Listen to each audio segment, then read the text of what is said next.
अरे वाह, एक तो चिराग मेरे घर में पहले से था, बाकी के तीन और भगवान ने मुझे नसीब किए हैं। आ जाओ मेरी प्यारी बहू, मेरे इस छोटे से घर में तुम्हारा स्वागत है।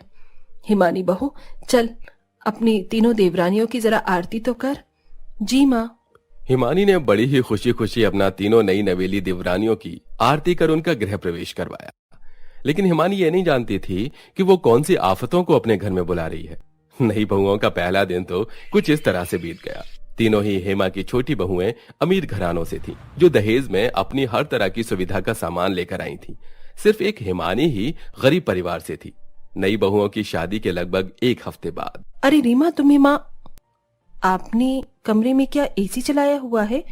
जी हाँ, मैंने एसी ही चलाया हुआ है, लेकिन जेठानी जी यहाँ खड़ी होकर आप ज्यादा इसकी मजे मत लीजिए। मतलब? मुझे कोई मतलब नहीं बताना है। रीमा ऐसे बोलती हुई एसी को बंद करके कमरे से बाहर आ गई। हिमानी को यह बेरुखा सा बर्ताव काफी अजीब लगा, लेकिन उसने उसे नजरअंदाज कर दिया। ऐसे ही दोपहर के समय। हाँ, मेरा तो पेट भर गया। अब तो मैं चली अपने कमरे में थोड़ी सी कूलर की हवा खाने। बहू, खा पी कर जल्दी, टेबल पर से बर्तन भी उठाने होते हैं। मैं जानती हूँ मम्मी जी। हाँ तो कहाँ जा रही हो? इन्हें समेट कर जाओ। मम्मी जी, जेठानी जी है तो सही, इन्हें समेटने के लिए तो मैं मेहनत क्यों करूं? जेठानी जी तुम्हारी जेठानी है, क्योंकि कोई नौकरानी नहीं है जो तुम उस बेचारी पर ही गर्मी में सारा लोड डाले रखती हो। मम्मी जी, हम आपकी अमीर बहुएं हैं, जिन्होंने आपको भर भर कर दहेज दिया है। जेठानी जी ने क्या दिया है? ना उनकी शक्ल अच्छी है, न रंग रूप, और तो और वो दहेज भी कुछ खास नहीं लाई थी, तो घर के काम वही तो करेंगी। उल्टा अपनी सास को ही समझाकर सावित्री अपने कमरे में चली गई। तीनों छोटी अमीर बहुएं यही करती थीं। सारा सारा दिन बेचारी हिमानी ही कामों में लगी रहती थी और तीनों अमीर बहुएं अपने अपने कमरों में कोई एसी चलाकर तो कोई कूलर पंखे में ही अपना समय गुजार देती थी। हिमानी के कमरे में किसी भी तरह के कूलर और एसी की सुविधा नहीं थी। एक पंखा उसके कमरे में लगा हुआ था जो ठीक से हवा नहीं देता था। ऐसे ही सिलसिला जारी था।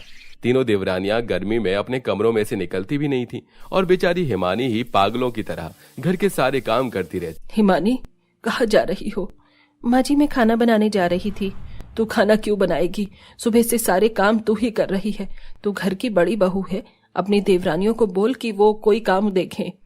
माँ जी, उन्हें बोलने का कोई फायदा नहीं है, वो कोई काम नहीं करेंगी, और अगर मैंने उनसे कुछ करने को कहा भी तो हो सकता है कि बेवजह कोई बात बन जाए। हिमानी ऐसे बोलकर रसोई में चली गई। गर्मी में पूरी रसोई में भपका हो रहा था। ऐसे में हिमानी ने गैस जलाई और वो खाना बनाने लगी। कितनी गर्मी है, ऐसा लग रहा है जैसे इस रसोई में ही उबल रही हूँ। एक तरफ हिमानी थी जो सारे परिवार के लिए मेहनत कर रही थी, तो वहीं दूसरी तरफ एकदम सही कहा तूने, इतनी गर्मी में तो कुछ भी करने का मन नहीं करता। अरे ये किसने किया? अचानक ही गायत्री के कमरे का कूलर बंद हो गया। वो कूलर किसी और ने नहीं बल्कि हेमा ने बंद किया था। हेमा के साथ सावित्री और रीमा भी थी। मैं तुझसे बाद में बात करती हूँ। माँ जी, ये आपने क्या किया? बेशरम, कैसे दांत फट रहे थे तेरे फोन पर। चल इधर आओ, रसोई में हिमानी के साथ कोई काम देख। मैं रसोई की इतनी गर्मी में कोई काम नहीं करूंगी। हाँ, गर्मी तो बस तेरे लिए ही है। जरा बड़ी बहू को देखो, कैसे बेचारी पूरे दिन कामों में लगी रहती है, और एक तरफ तुम तीनों हो कि घर के किसी काम को कोई मतलब नहीं। ऐसा नहीं है माँ जी, हम भी घर के काम करते हैं, बस जेठानी जी जरा ज्यादा हाय हल्ला मचाती हैं। अच्छा, तुम भी काम करती हो और तुम्हारी जेठानी हाय हल्ला मचाती है। ठीक है। क्या ठीक है? आज से तुम तीनों को अपने कमरों में जाना बंद। क्यों माँ जी? अब से तुम तीनों अपनी जेठानी हिमानी के कमरे में रहोगी। क्या?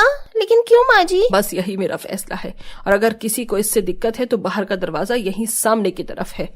हेमा की बात तीनों बहुएं समझ नहीं पाई थी, लेकिन उन्हें न चाहते हुए भी उसकी बात को मानना पड़ा।